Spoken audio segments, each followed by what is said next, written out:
एक महिला IPS officer को क्यों अखबार में छपवाना पड़ा माफीनामा? क्यों पूर्व पति और उसके परिवार से आईपीएस ऑफिसर ने सरेआम माफी मांगी?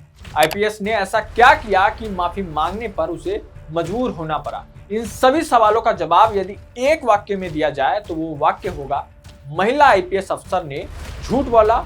और वो झूठ क्यों और क्या बोला, ये जानने से पहले ये जान लीजिए कि सुप्रीम कोर्ट ने 2022 बैच की मेघालय कैडर की आईपीएस ऑफिसर शिवांगी गोयल को क्यों फटकार लगाई।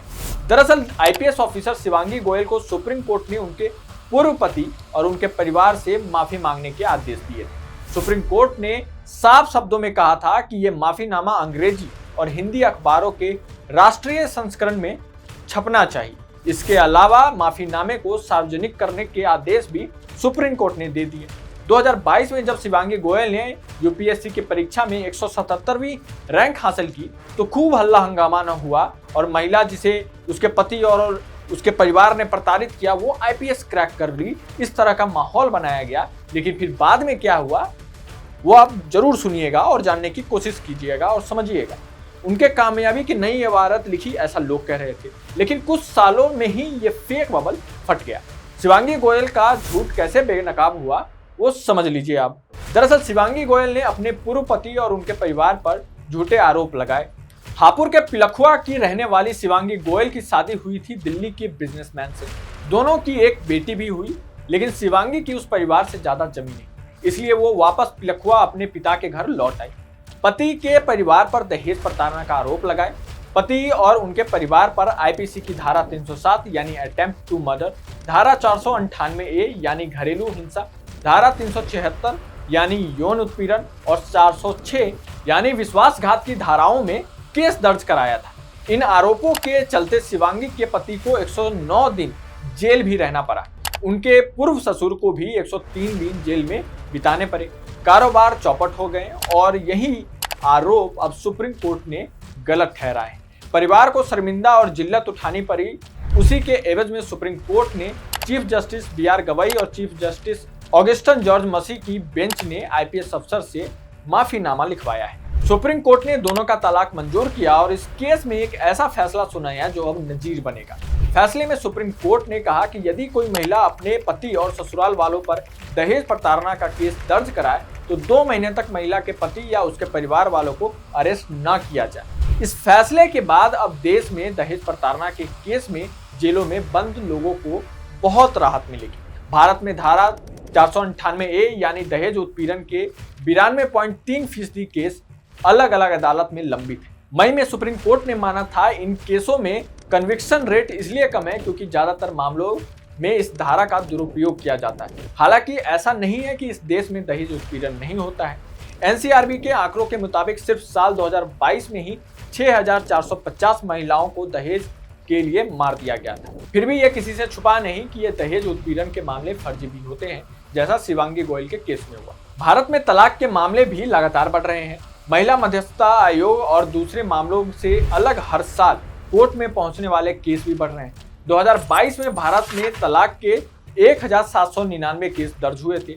2023 में ये आंकड़ा बढ़कर 2446 पहुंचा और 2024 में भारत में 2800 के करीब तलाक के केस अदालतों में पहुंचे हैं। बीते कुछ महीनों में देश की अदालतों में तलाक और एलिमनी की कई मामले अहम फैसले सुनाए हैं। मसलन जुलाई के पहले हफ्ते में ही जस्टिस BR गवई की बेंच ने तलाक के बाद एलिमनी के मामले में भी बड़ा फैसला सुनाया।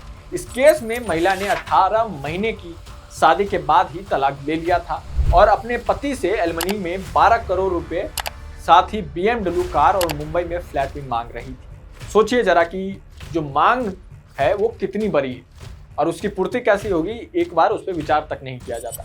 इस मामले में कोर्ट ने कहा कि आप पढ़ी लिखी हैं और MBA भी किया हुआ है, नौकरी भी कर चुकी हैं, इसलिए आपको एलिमनी मांगने के बजाय खुद कमाकर खाना चाहिए।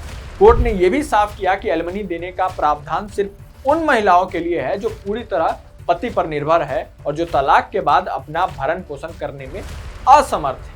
यह फैसला भी एक नजीर बनेगा, ये तो निश्चित है, जो देश की निचली अदालत में दोहराया जाएगा और बार बार उन लोगों को राहत पहुंचाएगा। इस फैसले के बाद नौकरी करने वाली महिलाओं के एलिमनी न देने की दलीलें अदालतों में पेश की जाएंगी और शायद कुछ अजीबोगरीब डिमांड्स में भी इस फैसले के बाद कमी आ जाए, क्योंकि भारत की अदालतों में पति से मोटी एलिमनी मांगने का चलन सा रहा है। दिसंबर 2024 में भी कोर्ट में एक मामला सामने आया। इस मामले में उत्तर प्रदेश में महिला की शादी 15 साल पहले वेल के इंजीनियर के साथ हुई थी। महिला और पति सिर्फ 7 दिन ही साथ रहे और महिला ने तलाक के एवज में 40 लाख रुपए मांगे। पति इस केस में महिला को 30 लाख रुपए देने के लिए भी तैयार हो गया था, जिसमें 15 लाख रुपए उसने पर्सनल लोन लेकर देने की बात की। एक और मामला क्रिकेटर मोहम्मद सामी और उनके पूर्व पत्नी हसीन जहां का है, जहां कलकत्ता हाईकोर्ट ने क्रिकेटर को हर महीने 4 लाख रुपए महीना हसीन जहां और उनके बेटी के भरण पोषण के लिए देने का फैसला सुनाया था। लेकिन एक्ट्रेस और मॉडल हसीन जहां 10 लाख रुपए महीना की मांग कर रही, दावा कर रही है कि मोहम्मद समी की कमाई और रुतबा बड़ा है और उसी के मुताबिक एलिमनी भी मिलनी चाहिए। आप सभी को याद होगा कि पत्नी पर प्रताड़ना के आरोप लगाते हुए सॉफ्टवेयर इंजीनियर अतुल सुभाष ने वीडियो बनाकर खुदकुशी कर ली। वीडियो में अतुल सुभाष ने पूर्व पत्नी पर प्रताड़ित करने का आरोप लगाया था और झूठे केस में फंसाने का आरोप लगाए थे। इन मामलों के बाद सोशल मीडिया पर भी तेजी से आवाज उठ रही है कि पुरुषों के लिए भी आयोग बनाया जाना चाहिए। कई मामलों में तो ये भी सामने आया जहां महिला ने झूठे केस में फंसाने के आरोप लगाकर पति और परिवार से मोटी रकम ऐंठ ली। अब सुप्रीम कोर्ट के फैसलों के बाद शायद ऐसे मामले रुकेंगे और पुलिस बिना तफ्तीश किए पति और उसके परिवारों को जेल में डालने के बजाय पहले जांच करेगी, तवज्जो देगी परिवारों को भी जो दूसरे हिस्से में है, और साथ में यह भी प्रयास करेगी कि समांतर रूप से कानून का उपयोग किया जाए किसी को प्रताड़ित करने के लिए। हमारे देश में जिस तरह के केसेस आ रहे हैं एक के बाद महिला पुरुषों के रिश्तों के लिए, जिस देश में किसी भी रिश्ते को इतना महत्व दिया जाता है, भाई बहन का रिश्ता हो, पति पत्नी का रिश्ता हो, माता पिता का रिश्ता हो, हर एक रिश्ता हमारे देश में बहुत मायने रखता है। हम एक धर्म प्रधान देश है जहाँ पे लोग अपने धार्मिक मूल्यों का पालन करते हैं, चाहे कोई भी धर्म हो, चाहे हिंदू हो, मुस्लिम हो, ईसाई हो, सिख हो, हर धर्म। लेकिन जिस तरह से मामला बढ़ते जा रहा है उस तरह से आप देख सकते हैं कि किस तरह के केसेस भी हमारे सामने आ रहे हैं। कोर्ट ने एक बहुत महत्वपूर्ण फैसला सुनाया है और इससे शायद उन लोगों को सहूलियत मिले जो जबरदस्ती इन केस में डाल दिए जाते हैं और उन्हें कानून के चक्की में पिसना पड़ता है। नमस्कार, मेरा नाम आनंद है, आप देख रहे थे अनकोट।